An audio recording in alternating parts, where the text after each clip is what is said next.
We actually already know, or at least we suspected, that all natural forces, including gravitation, arose from the interaction of two bodies. Then they have to be bound in a system. We have called this system the sovereignty system.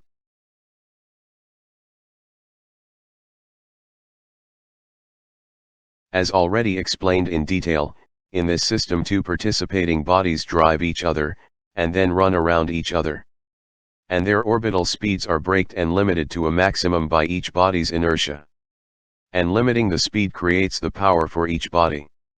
Because as explained, the force is created by changing the state of motion of the body.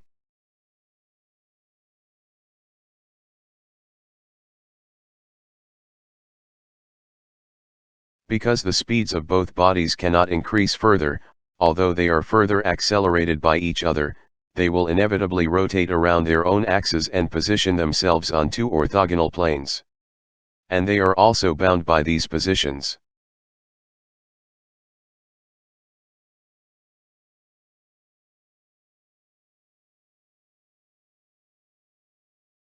When two bodies are bound in a system, they can be considered as a single body, although they could be light years apart. Logically they affect each other's behaviors. That means they are entangled with each other.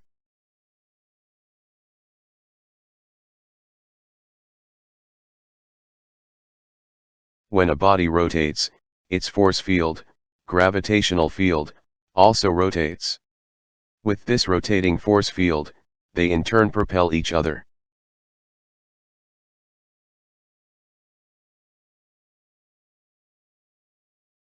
This is how the sovereignty system works mechanically. It is strange that the system generates more energy than the one that is needed for the maintenance of the system.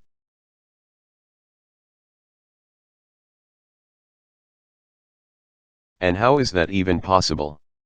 The reason for this is also quite simple, because a constantly accelerating body, even if its speed is limited, can produce energy infinitely.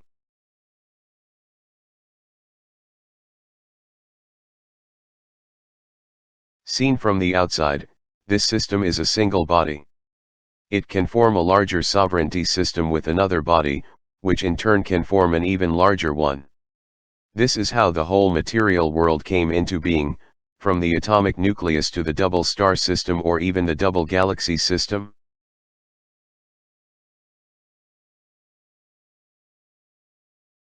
The function of the system can be described with a simple formula. This means that the velocity v of a body accelerated by the acceleration of another body can be reached at a maximum of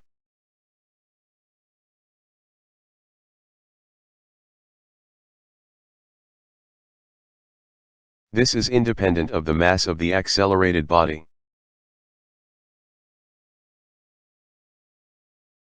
However, the acceleration depends on the mass of the accelerating body. The gravitational attraction of a body has so far been called gravitation and is drawn with g. The two, A and g, are identical.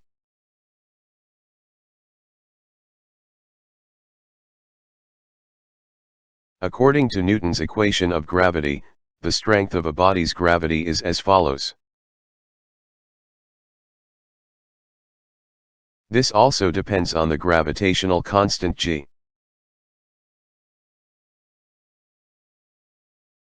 Since A and g are one and the same thing, we have the following equation.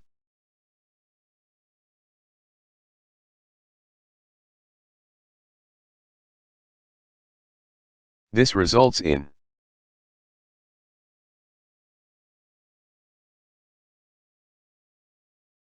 In order for a system to function, this gravitational constant must be valid for both bodies as driving bodies.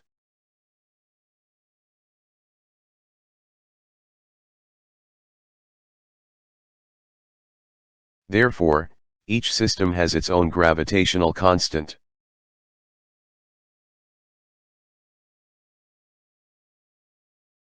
So through different gravitational constants, different strengths of all natural forces have arisen. This means that all natural forces can be described with this equation.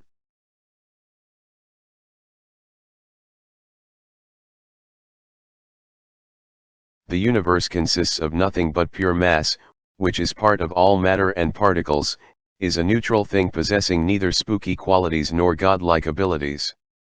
And it cannot be turned into energy, its quantity cannot be changed, no way can it be increased infinitely.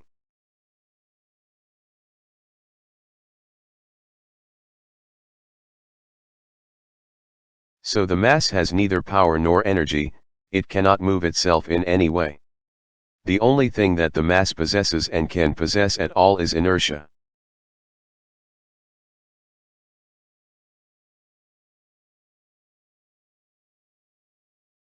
All natural events can be traced back to two things, forces and movements, including vibrations and waves, the nature of heat and light. Space is nothing but an absolute emptiness. Then, by the existence of mass, there is position, distance, and direction for space. And only through movement does time come.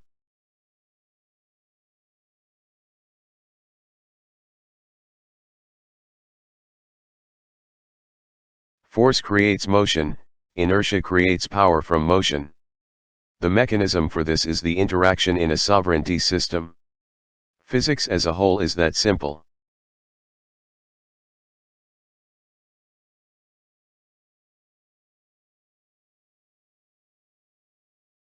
With this simple formula, all natural events, mass m, force a, movement v and distance r in space, are correlated and united.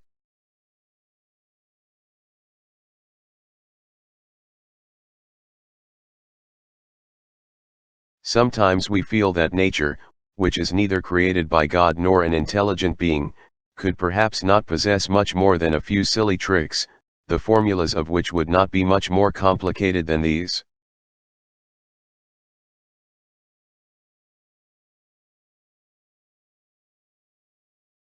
Analogously to the computer world, all highly complicated programs are based on two basic operators, 0 and 1.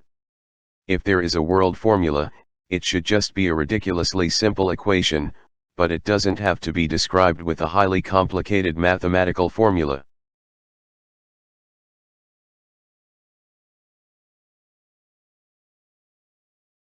Amazingly, this miracle system, sovereignty system, is based on a simple physical basis, inertia, which until now has apparently not been properly understood by anyone how it works.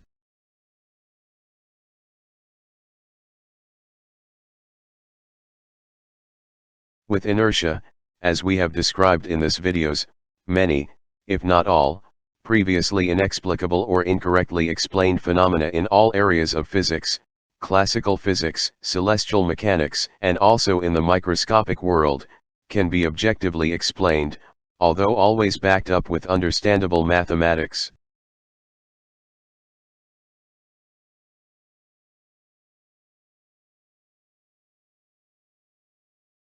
It even seems sometimes as if the whole physical world is governed by inertia alone. In any case, in our opinion, that physics in the sense of science must be absolutely real and simply mechanical.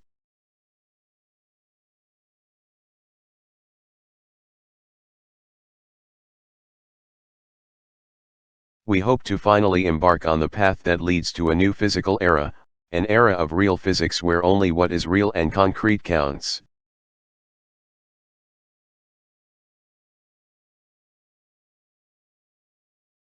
With that, we end this short video series, Real Physics.